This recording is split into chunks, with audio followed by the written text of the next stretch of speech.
there's a receiver that's better than every receiver in last year's draft class and this year's draft class. And there's a receiver in this year's draft class that's better than every receiver in the past draft class previous to last year, and before that, and before that, and before that, and before that, and maybe ever. No, not really, but like, he's pretty close. But there's some people saying that this receiver that's better than every receiver before him is the second best one in this draft class. And they're saying that someone who weighs 17 pounds is better than him. And I'm here to dismantle that argument, okay? Because I don't like hearing it, and I don't want to hear it anymore, because it makes me less intelligent. And I want to be intelligent when I'm older. Here goes nothing, guys. The Wolves actually just lost. I'm really sorry to report the news, but the Wolves just lost, if you're keeping track of Marathon here. So anyways, Ja'Marr Chase is the person in question, and the average NFL BMI for a receiver is 26.6, okay? Davante Adams was the #1 receiver last year, and his BMI is 28. DeAndre Hopkins was the #4 receiver last year, and his BMI is 28.2. And Ja'Marr Chase just so happens to have a 28.2 BMI. This BMI is very ideal for a good receiver, as you can tell by this very conclusive data. Ja'Marr Chase won the long jump out of high school, won the state title for long jump, rather, and that means he has big legs that are explosive, and he ran a 4.66 out of high school as well. These numbers are obviously going to get better, so you can expect his actual time is like mid to low 4.5 probably, given his explosiveness and deep catching ability, and given his BMI, height, weight, a mid 4.5 is more than enough to get by in the NFL. So that's solid. But let's get on to the real numbers here. He had 24 catches in 2019, deep catches rather, and this was the most since PFF started collecting data. So he was the best deep threat in the past 7 years of college football. But wait, there's more. He had a 99 PFF grade on balls thrown 20 plus yards downfield. The PFF scale goes up to 100. This guy was damn near perfect on deep balls last year, and it was reflected in his 21.2 yards per reception, which landed in the 96th percentile, okay? He broke 22 tackles as a sophomore, which doesn't mean anything to you, but promise it's a big number, okay? That's very impressive. And all this accumulates to a 19.5 breakout age, which is in the 76th percentile, 78th rather, percentile.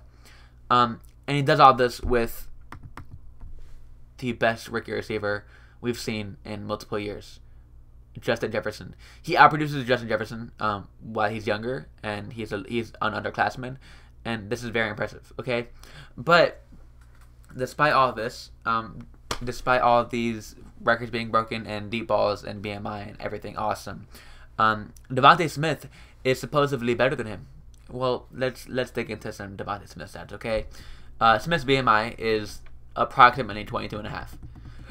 Not good. That's not good at all. BMI is a thing that you want, and Smith doesn't have it. So Smith's claim to fame is that he was the best receiver in the entire country this year, which he was. He was very solid as a 22-year-old. Okay, he was good. He commanded nearly 40% of the passing yard market share last year, which is pretty freaking impressive. I can't knock that. That is very, very, very impressive. So, given that Devontae Smith garnered nearly 40% of the receiving yards market share as a 21-year-old, and Ja'Marr Chase garnered just 30% as a 19-year-old, how can I make an argument that Ja'Marr Chase had a better season? Well, let me get into it. As you can see here, I said, how in the fuck do you find college targets? But I did some searching, and I found them. It can be very difficult, but oh wait, I found it, as you can tell. This was real-time notes here. It could be inferred that Ja'Marr Chase had a significantly higher yards per target, given that Devontae Smith's yards per reception was only 16 to Ja'Marr Chase's 21, right? Well, I can prove this, guys. Check me out here. So DeVonta Smith actually had a 12.6 yards per target to Ja'Marr Chase's 16 yards per target. So about 3.5 yards per target difference there. And Waddle played 4 games healthy and acted as a decoy in the Natty, which was bolstering DeVonta Smith's stats, not only giving him volume, but giving him extra or less attention in the Natty, just like, you get it. And Waddle was better than Smith when they played, but that's whatever. I'm not into the whole strap picking argument. But that's besides the point. Once again, this is the most passive-aggressive thing of all time. Justin Jefferson is better than 4 games of Waddle. He's better than 16 games of Waddle. He's better than Waddle in any capacity, and that's not even close.